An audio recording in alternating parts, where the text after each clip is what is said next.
What is up, guys? Welcome back to the channel. Today is an awesome day. As you can probably tell by the title and thumbnail of this video, finally getting my car, guys. Finally getting the TypeR today. 11th gen freaking TypeR. I am beyond excited. I am currently on my way to the dealer now to pick it up. It's gonna be awesome. I can't wait to drive it. I've already gone to see it. I saw it yesterday. It's been there for a couple days, but I had to wait till today to actually go pick it up. But I'm very excited. Finally got the freaking TypeR. It's been months. For those of you who have been following me for a while, you'll know I sold my 10th gen Civic Hatch Sport. I want to say, I think it was September last year that I sold it. So, you know, it's been a long time. What was that? It's been like 6-7 months, more or less, something like that, since I've sold the hatchback. So I've gone a long time now without the Civic, and I've been driving around my Toyota Matrix. That's what I'm in right now.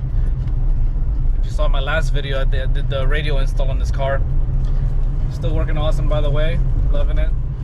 Nice, good bass. But yeah, guys, so time to go pick it up. I'll see you guys at the dealer. Oh my god, look at this thing, bro. Alright, so I'm not exactly sure where I left off on that last clip. That was actually a couple of days ago. I'm home now with the car. When I was at the dealer, it kind of started getting rushed, and just something came up where I had to try to get through it real quick and go, so I didn't really film anything there. So I'm gonna take this time today to show you guys the car, since I only put like maybe 2 seconds of the car while it was at the dealer. But yeah, it's home now. Check it out. There she is in all her glory. Championship white. It's a little dirty because it's been raining here, and like I said, I picked it up a couple days ago. I haven't driven it since. I got it home, and it's just been sitting here because of work and whatnot, and I still use my daily back there for going to work. So this one stays here for a little while. And it's been raining, so it's a little bit dirty. Nothing crazy. Can't really tell on the white. You see it more on the black side skirts, but here she is, guys.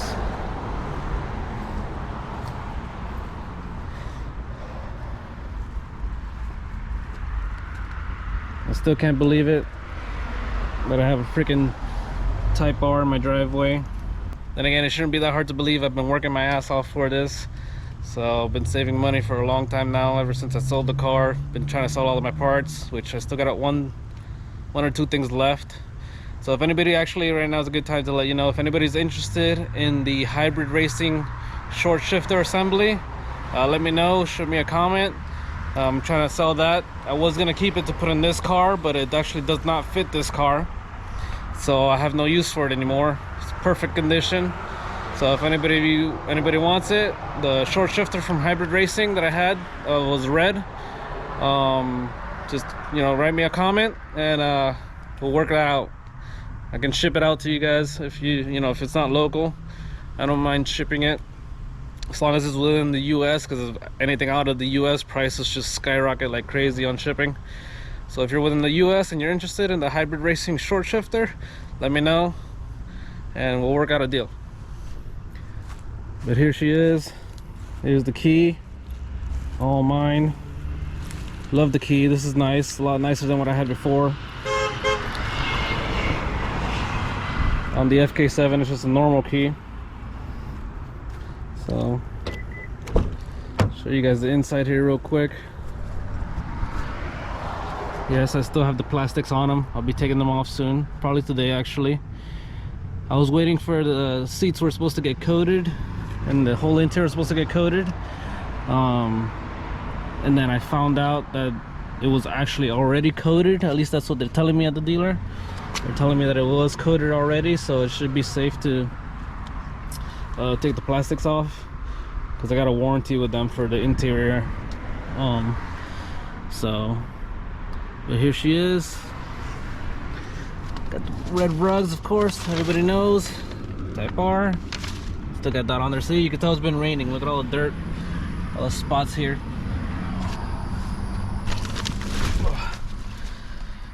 But here she is Interior pretty much the same as any 11th gen, just some of the materials are a little bit different.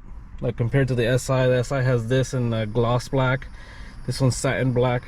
Same thing with the steering wheel, satin black instead of being gloss, which I actually like better. And I hear some people were complaining about it on the SI that the sun would just glare at them. Obviously you got the nice awesome red badging here, beautiful red leather or leather steering wheel red stitching all the way around. And this is a really cool stitching because it's not like a typical red, it's kind of shiny, like a metallic-y. I can't really get it on camera very well, but it's like a shiny thread. I don't know, it's weird, but it looks cool as hell.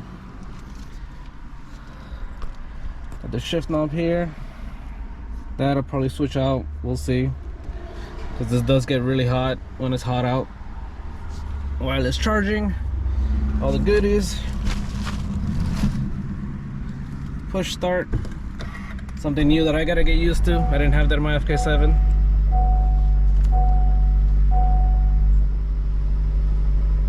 I've already set it up. I've got my individual mode on, so the different ways that I tweaked it. But you know, you do have the comfort gauge. Here, this is a sport. Comfort just gets blue instead of being red. And then you got the plus R.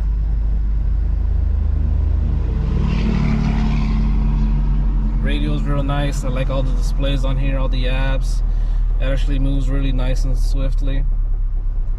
It's pretty cool. The actual button for the volume is nice, of course. The home button and back buttons are actually actual buttons as well. And so is the forward and back to like changing through songs. I'm assuming that that's what it's for. I haven't used it yet, but that's nice to have actual buttons for those over here, even though the touchscreen works perfectly. But yeah guys, there it is. Back seat like most Type R's, just a 4-seater, so nothing in the middle, no seat in the middle I should say, just a cup holder. Got the other 2 seats. One of my favorite parts that I can't show you now is that door right here, the door panel. It has a light built in right there. There's this red ambient lighting that turns on at night when the headlights are on. It's freaking awesome and it makes it look so cool. Let me see if I can get a closer shot on this side. Let me turn the lights on actually, then maybe you'll be able to see it. Yeah, there it is a little bit. You notice the red? It just lights up in red. Let me turn it off.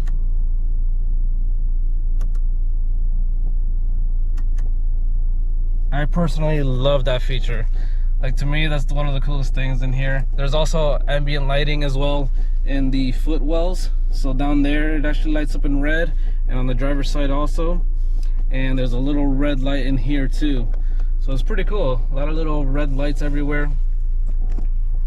Kind of gives, you know, some brightness into the cabin. 2 cup holders now. A little pocket back here. One thing that was nice about the FK7, that it was basically like 4 cup holders, no, 3 cup holders. You had the 2 on the sliding top part and then 1 deeper in the center for very big cups. That was nice. Wireless charging is cool, but unfortunately if you have a big phone, it does not work. My phone just barely fits in there. I can get it in there if I take the case off, but with the case on it doesn't fit. Like it just hits the side here and doesn't go down and fit all the way down. But if I take the case off, let me take the case off real quick, I'll show you guys. It takes a second for it to kick in, but without the case, if I put my phone in, the little light goes from green to orange, and then here in a second my phone should turn on, and there you go, it's charging. So it's pretty awesome. It charges pretty quickly too. I did leave my phone like that once on the way home from the dealer, just to see how fast it would charge it, and it was about a 30-minute drive. And God, I'm trying to remember now because this was a couple days ago. I think I got like 20% added to my battery in those 30 minutes, something like that, about 20%. So it actually charges pretty quickly too, so that was nice. Of course, you got all your AC buttons here. You can actually set the AC individually from the left and right side. If you have it synced, which is when the green light is on, then this temperature here will work both sides. You can see those 2 numbers switching at the same time. But if you turn that off, then only the left side works with the left knob, and then you need to change the right side knob. You need to use the right knob for the right side. So that's pretty cool. So if you're someone that gets, you know, hot easily and you want it cold on your driver's side, then put it there. But if your passenger thinks it's too cold, then they can set their own little bit of higher temperature, and then everybody's comfy. So that's awesome.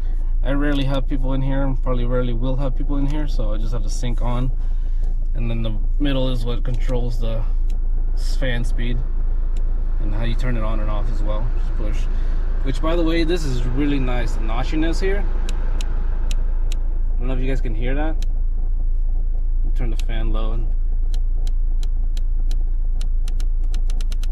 like that feels and sounds so good.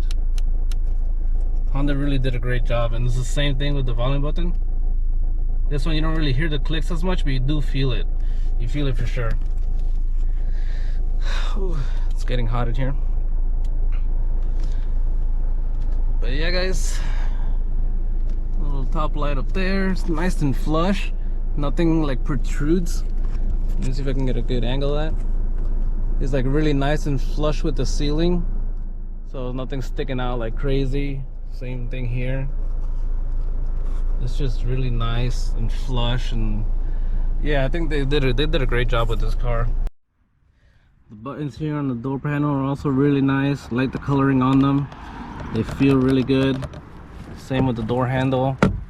You got your Alcantara here on the side there, which is nice. Same thing with the center console. I don't know if you noticed, but that's also Alcantara. Then back here, oh,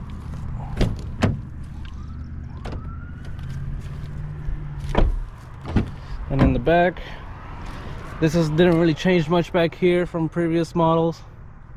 Like I said, it's still a two-seater in the back. You just have that beautiful red rug throughout. Very, very nice. I love the red rugs, to be honest. I think it looks great.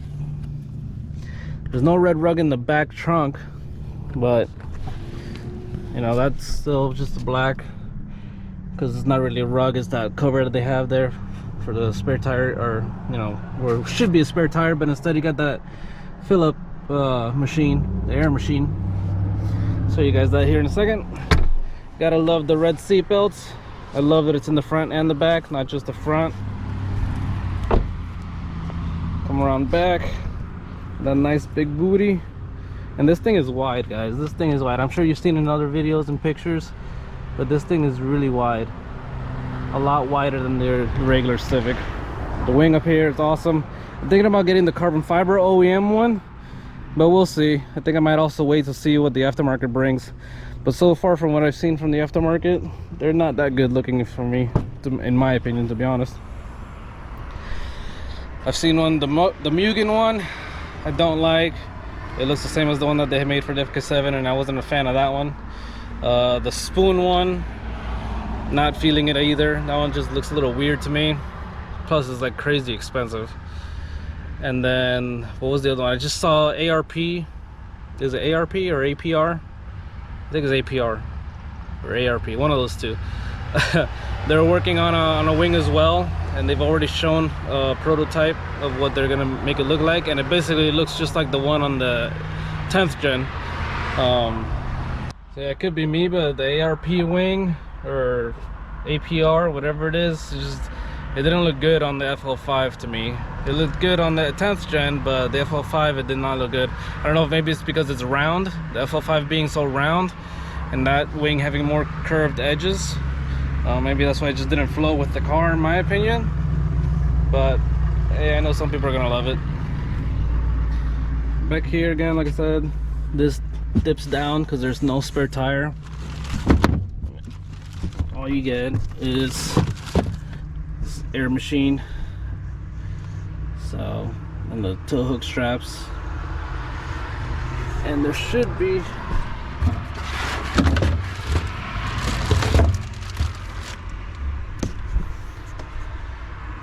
oh shit, what I'm looking at, where's the jack?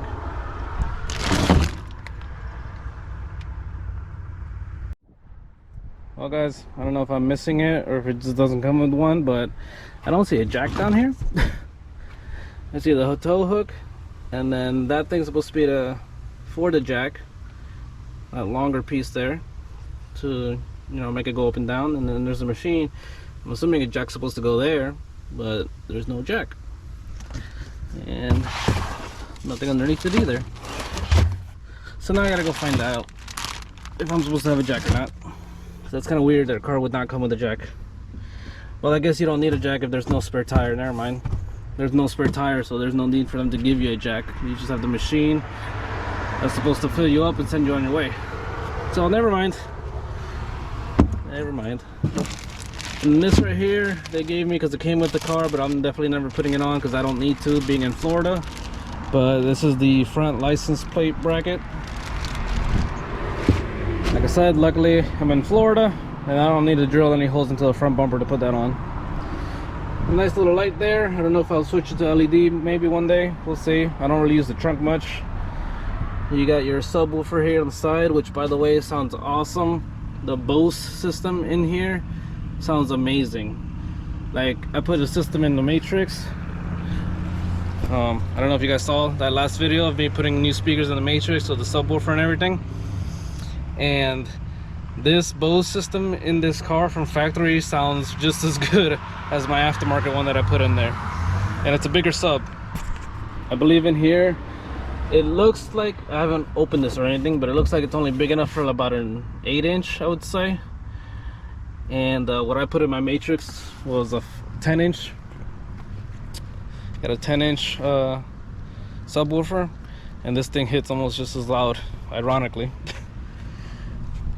This is one thing I had to get used to here, the door handles. There's not a full hole here, so your hand doesn't go through it. It just stops right there. But if you do like to grab it like this, they actually put handles on the inside as well, which is pretty neat. I had no idea until I saw it while looking at the trunk from this angle. And you got your usual weather, covers here, so nobody can see, privacy covers. And the hatch as well, got another one.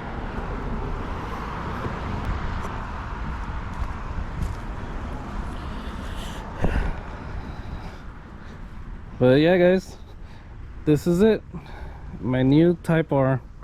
Very excited to have it. Can't wait to do some modifications to it. We'll see. Honestly, I might not do anything for a little while because I don't like to get the first parts that are out there. I want to wait and see what the other companies make. They might make a better exhaust system or a better, whatever the case may be, a better intake, little things like that I plan on changing out. So we'll see what happens. Might be a little while, like I said. I don't want to get the first thing that pops out and then another company comes out and brings something out that I like better or is better overall. So I definitely like to wait and weigh my options out.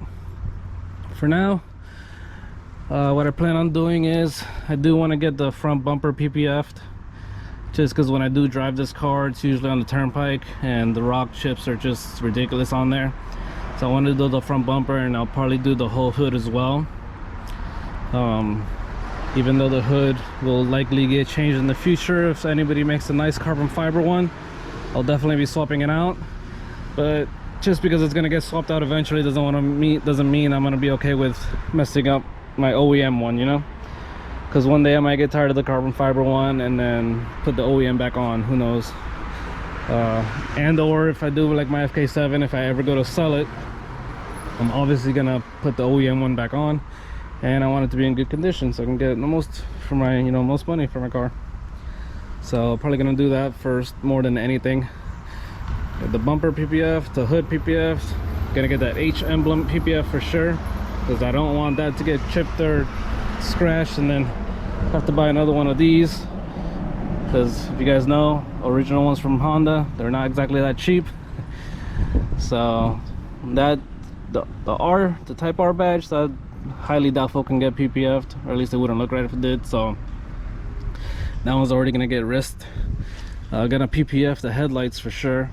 Definitely want to do that. Good thing about the PPF on the headlights, even though headlights are strong plastic and they don't really chip that easily, you gotta get hit with something really hard but I do like to PPF the headlights because not only does it protect the rocks, but it also protects from sun fade and sun damage on the lens. You know how lights tend to get yellow? Here, I'll show you on my matrix. They're very bad. But all that yellowing and hazing, if you actually have PPF on your headlights, which I recommend for anybody's car so that doesn't happen. I even put it on my wife's car, on her headlights, just to avoid them from yellowing over time. So I want to do that to here as well, because you know the sun's a killer, especially here in Florida or anywhere else that's hot. So definitely look into PPF in your headlights if you don't want them to yellow after a while, which basically that's also if you're planning on keeping the car for a long time, which I do. So definitely want to get as much protected as I can to avoid having to spend more later, really, because PPFing a headlight is a lot cheaper than replacing a headlight by a long shot. I don't want to know how much that headlight costs, to be honest. It's probably like almost $1,000 for a headlight, and a PPF that one headlight's like 40 bucks. So 40 bucks or $1,000, you know. Well guys, that's it for this video. Just wanted to show you guys the TypeR real quick, let you all know that I finally got it. Next video hopefully be something fun. We'll go for a drive and see how she runs. I'm not gonna beat on her too much because she's still new. I want to do the whole braking period, which they, from what I'm hearing on the Facebook groups and everything, the braking recommended is 600 miles. So I want to do that. Right now I've got like, you know, maybe 50, 60 miles on it. I don't even really know, I gotta check. Gonna treat her nice and, you know, ride her normally through that braking period, and then we can really get on her. But guys, again, thanks for watching. Until next time guys, take care and have a great day.